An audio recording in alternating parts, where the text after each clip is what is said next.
Il semble que nous ayons beaucoup tardé à nous interroger sur les racines de la connaissance, et en particulier de nos mécanismes cognitifs: perception, vision, mémoire, imagination. Sans doute est-ce parce que l'instrument de cette analyse est l'instrument d'analyse lui-même, c'est-à-dire notre cerveau. Lorsque nous cherchons à comprendre notre propre fonctionnement, tout se passe comme dans la gravure des chairs, dans laquelle les mains se dessinent l'une l'autre. Il semble impossible de savoir laquelle dessine l'autre. Quelle est la vraie main? D'où part le dessin?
Cet homme, qui est-il? Un croyant, un joueur de boules, un consommateur, un contribuable, un mélomane, un lecteur, un joueur de belote, un père, un être humain, un supporter, un salarié, un lecteur, un pêcheur à la ligne, un actionnaire, un propriétaire, un mari, un voisin, un joueur de golf, un oncle, un citoyen, un conducteur, un électeur et bien d'autres choses encore. Francisco Varela, comment l'homme est-il équipé biologiquement pour affronter la complexité du monde qui l'entoure? En fait, moi je crois que la question doit être inversée, parce que la complexité du monde apparaît aussi en fonction de la structuration biologique de l'individu. Et donc il faut plutôt, pour moi, poser la question, qu'est-ce que c'est que la structuration biologique d'un individu qui fait que la complexité est-il possible? Alors, de ce point de vue-là, je crois que une des choses les plus fascinantes de la biologie, c'est qu'en ce qui concerne le système neuronal, il y a un élément de réponse qui est pour moi les clés au niveau de la structure biologique. Et cet élément clé, c'est en fait le fait que le corps de tous les animaux, y compris chez l'homme, est organisé dans un boucle des couplages sensorimoteurs, c'est-à-dire que tout ce qu'on fait est toujours un cycle de perception et action. Et cette boucle circulaire de perception et action, c'est vraiment le noyau fondamental de la logique, pour ainsi dire, des systèmes neuronaux.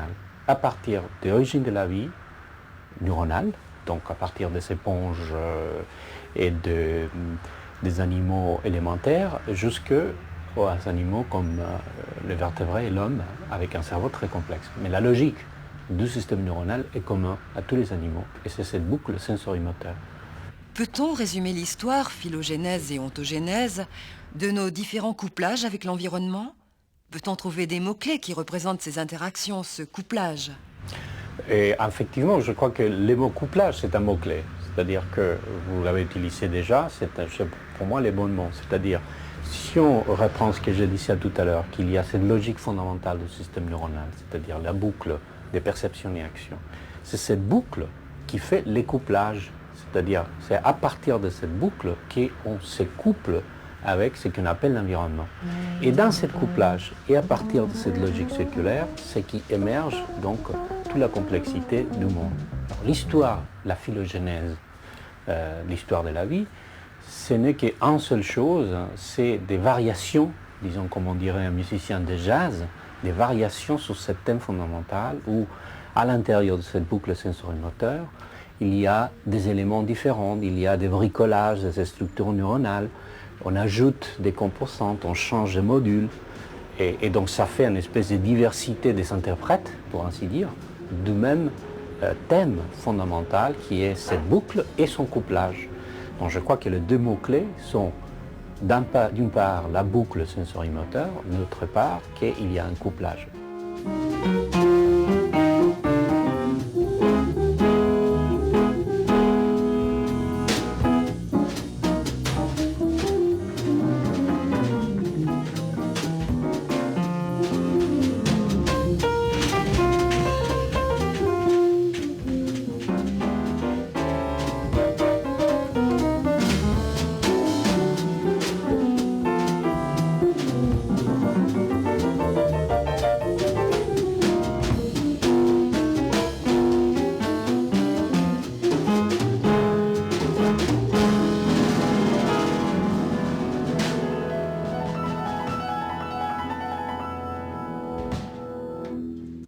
Selon la formule de Gérald Edelman, le monde est dépourvu d'étiquettes.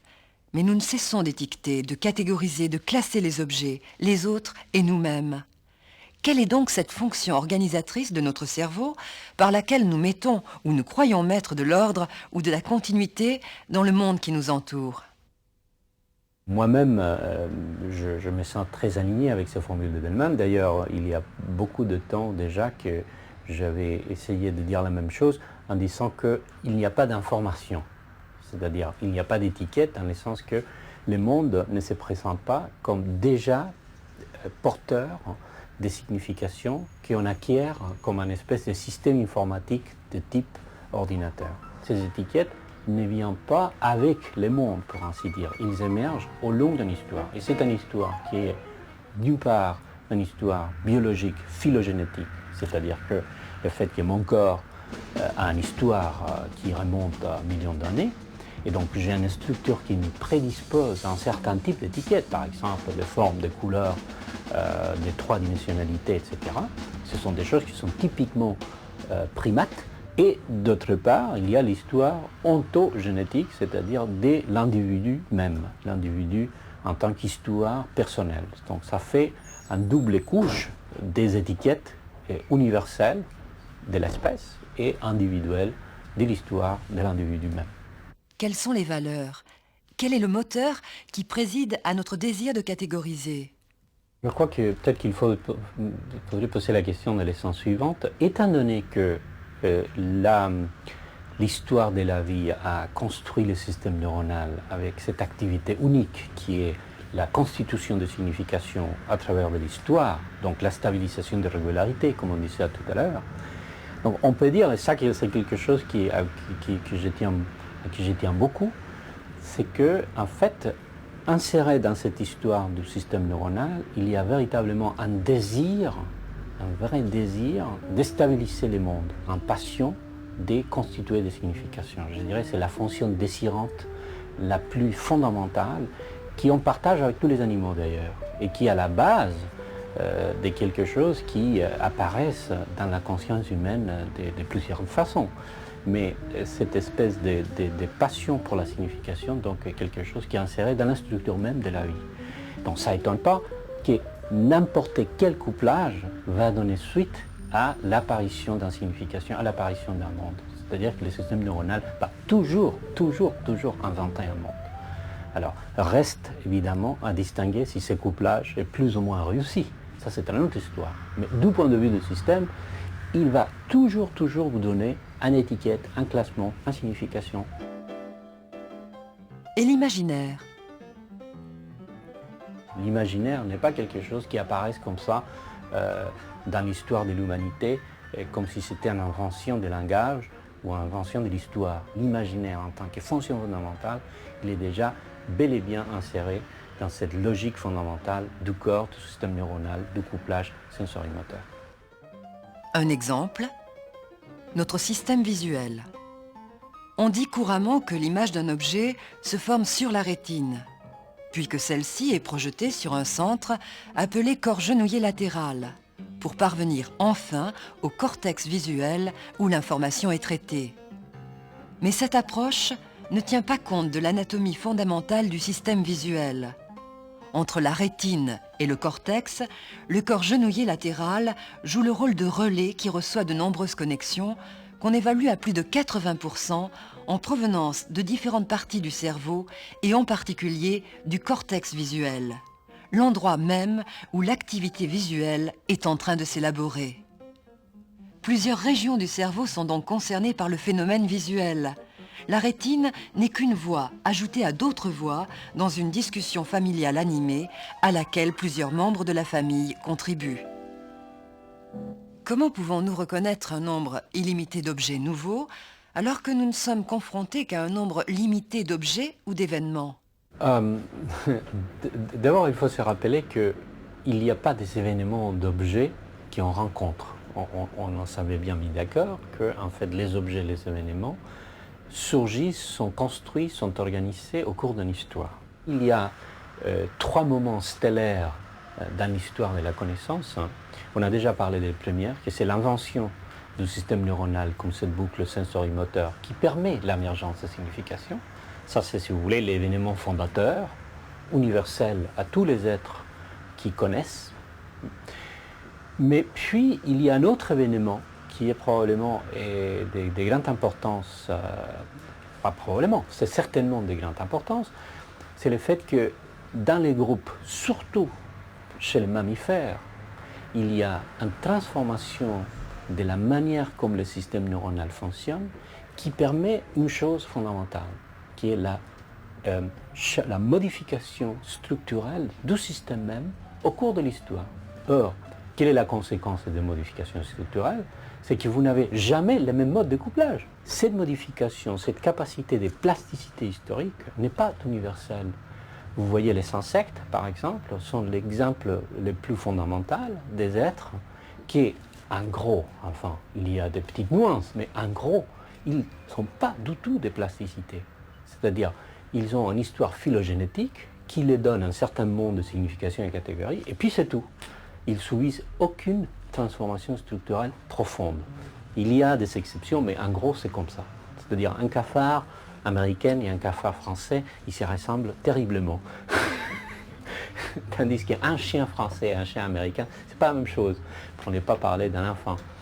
Et donc, vous voyez que là, il y a, je dirais, le deuxième moment stellaire dans l'histoire de la connaissance, c'est que les systèmes biologiques inventent cette capacité de plasticité énorme qui est insérée à l'intérieur même de la physiologie du système. Les troisième moment stellaire, je dirais, c'est justement pas seulement qu'on a donc un système neuronal qui est capable de cette construction du monde, pas seulement que nous, en tant que primates, on est doués d'une plasticité énorme, parce que les primates, en tant que mammifères, partagent cette capacité de plasticité, mais les primates, spécifiquement la branche des hominides, ils ont fait une troisième invention fondamentale qui est l'invention du langage. Pourquoi le langage c'est important? Parce que pas seulement est-ce qu'il y a du couplage avec le monde, mais il y a un couplage entre les individus de l'espèce pour la coordination d'action. Alors attention, mot-clé là. Je n'ai pas dit langage comme transmission d'informations, je n'ai pas dit passer des commandes, j'ai dit le langage c'est fondamentalement une manière de coupler des individus à l'intérieur d'une espèce pour la coordination d'action. Et là, vous voyez que pas seulement est-ce que vous avez la capacité de connaître, pas seulement la capacité de changer ce que vous présentez à l'esprit, mais aussi de faire des distinctions et de coordination à l'intérieur d'un système énormément symbolique et donc ouvert. Et c'est à ce moment-là que vous avez tous les éléments pour l'espace cognitif, mental et consciente que l'on habite en tant que participant de l'espèce humaine. Donc les 3 niveaux sont également importants et s'enchevêtrent, vous voyez, l'un sur l'autre. Et notre mémoire? La mémoire est bien évidemment très étroitement liée à l'apprentissage. C'est-à-dire que la capacité de transformation structurelle permet l'apparition de ce phénomène qu'on appelle la mémoire. Donc, si je suis là, je suis en train de penser à ce qui s'est passé hier, alors là, j'ai fait quelque chose qui est typiquement un acte de mémoire, mais cet acte de mémoire est toujours faire émerger dans les présents quelque chose qui a une possibilité structurelle. Ce n'est pas comme si je tirais d'un petit tiroir un mémoire stocké. Donc c'est ce qu'on appelle typiquement, là je parle de la mémoire associative, c'est-à-dire j'associe d'une chose à l'autre et c'est un type de mémoire assez fondamental. Il y a des autres types de mémoire, par exemple la mémoire dite épisodique, qui n'est pas du contenu mais plutôt du contexte.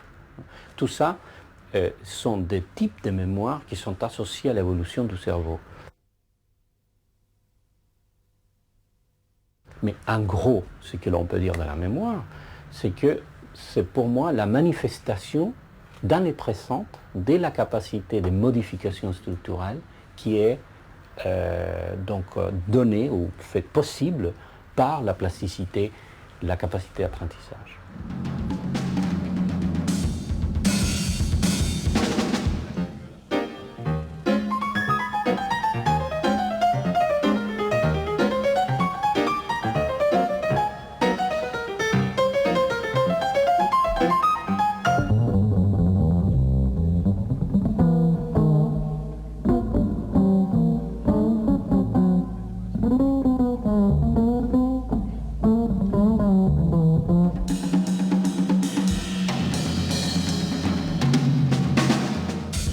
Quels sont les pièges à éviter? Attention à la boxologie. Le premier piège, en fait, je crois que c'est un piège, c'est biologique, c'est-à-dire qu'on partage avec les autres mammifères. Je dirais, j'appellerais ça la piège de la certitude. C'est-à-dire que, étant donné qu'on a cette énorme capacité de faire émerger des mondes, d'organiser des catégories, donc de penser que tout est clair, on tombe dans la piège de la certitude, de donc oublier qu'en fait, ce monde qui se déploie, ce n'est pas quelque chose qui est donné, qui est stable, qui est fixe, mais qu'il y a donc ces constantes transformations dans le temps.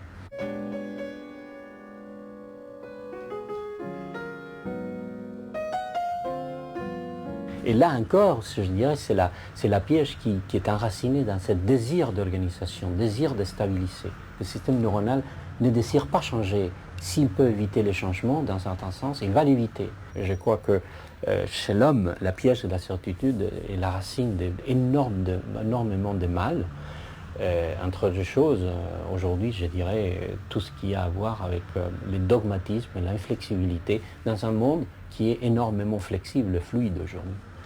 Donc là, je crois que pour les jeunes, c'est quelque chose de très important de se rendre compte que la fluidité du monde actuel ne va pas se résoudre en essayant de fixer les mondes, mais plutôt en essayant de profiter au maximum de notre flexibilité qui nous est donnée.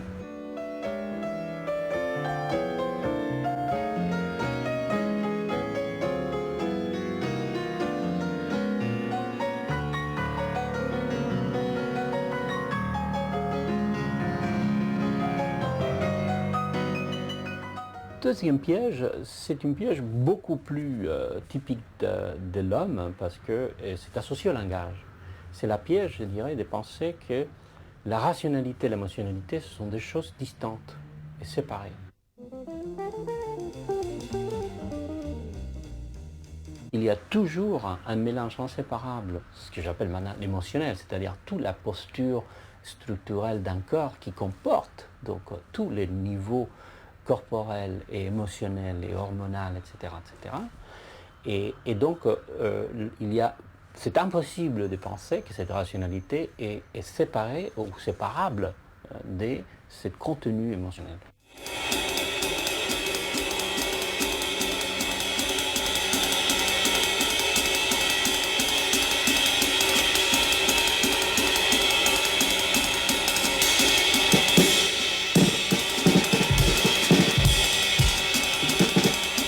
L'illusion de la rationalité pure, c'est aussi un grand piège, je pense. Et de ne pas donc se faire responsable de comment la rationalité elle est toujours imbibée de ce côté émotionnel pour lequel on n'a normalement pas du tout envie de se faire responsable. Et on donne l'impression d'un espèce de discours extrêmement rationnel. Et ça, c'est une piège, je dirais, très européenne. Et si j'ose dire, particulièrement français.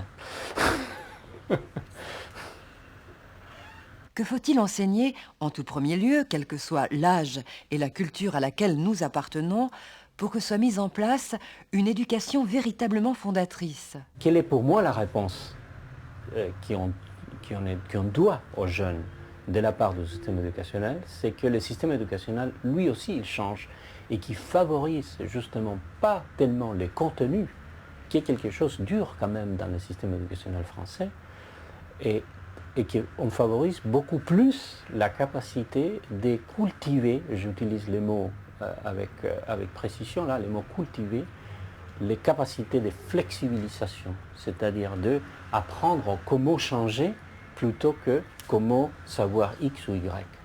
Or, ce chapitre comment changer, c'est quand même toute une nouvelle discipline.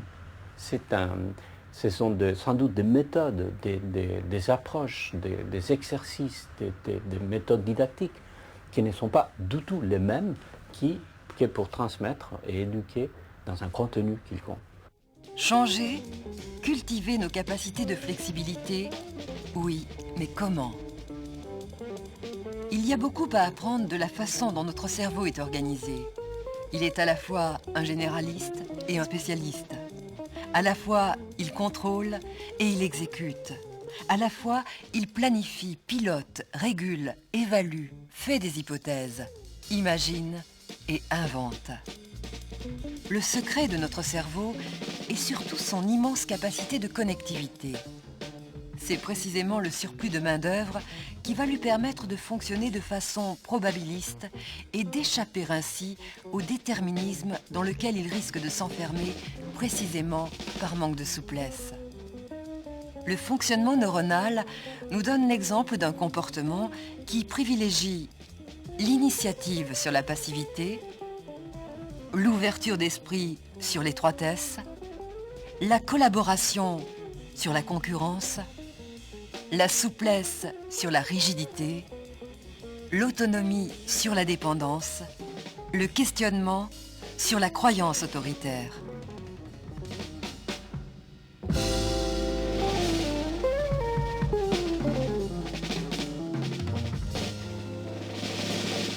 On n'a pas du tout même commencé vraiment à répondre à ce défi qui me semble fondamental. Or, j'ajoute, ce n'est pas seulement le problème de l'éducation, c'est aussi le problème notamment des systèmes économiques, c'est-à-dire des entreprises et des hommes, des dirigeants politiques ou de l'État. C'est-à-dire tous les trois doivent quand même cultiver ces capacités de flexibilité sans lesquelles on va à la fragmentation sociale, aux guerres civiles, au dogmatisme, au nationalisme. Et ça m'inquiète.